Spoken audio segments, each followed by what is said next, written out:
मुल्क के अंदर 10 मुहर्रम का दिन गुजर गया। अगरचे ये पिछले मुहर्रम, पिछले साल के मुहर्रम की निस्बत बेहतर रहा, लेकिन ऐसी बात नहीं कि इसके अंदर रवाफिज ने रीशादवानियाँ न की हों या सहाबा से बुग़्ज़ का इजहार न किया हो। अफसोस और दुख की बात है कि बहुत बड़े, जिनको शिया अपना बहुत बड़ा रहनुमा मानते हैं, उसी बंदे ने दोबारा सैयदना मुआविया के बारे में हरदा सराई की, लेकिन कोई पर्चा नहीं कट रहा।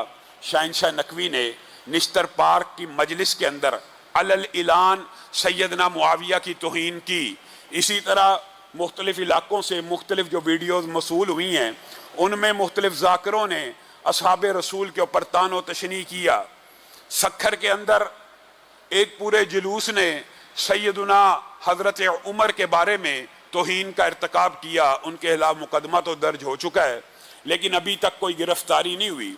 इसी तरह गवाड़ी बल्तिस्तान के अंदर दुख और अफसोस की बात है, हमारे अब मसलकों की कैद से भी अगर आज़ाद हो जाइए, लेकिन चूंकि मदरसा अहले हदीस का है, इसलिए कह रहा हूँ कि अहले हदीस के मदरसे के सामने अगरचे उम्मत को इस वक्त इत्तेहाद और इत्तफाक की ज़रूरत है, उसके सामने जुलूस को रोका गया, हमारे उलमा को तशद्दुद का निशाना बनाया गया। डिप्टी कमिश्नर बल्तिस्तान की पूरी इंतज़ामिया इस बात के ऊपर गवाह है कि इन्होंने रूट की भी खिलाफ वर्जी की और जानबूझ के आमदन ये शरारत की।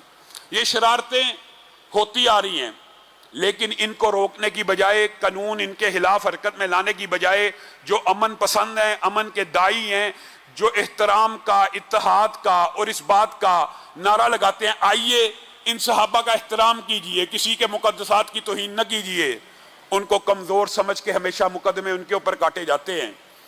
हमारा मुतालबा है कि कोई भी हज़रत अबू बकर से लेकर तुफ़ैल दोसी तक अगर किसी भी सहाबी की तौहीन करता है, उसके खिलाफ फिलफौर मुकदमा भी दर्ज किया जाए और उनके खिलाफ फौरी तौर पर कार्रवाई करके उनको गिरफ्तार भी किया जाए।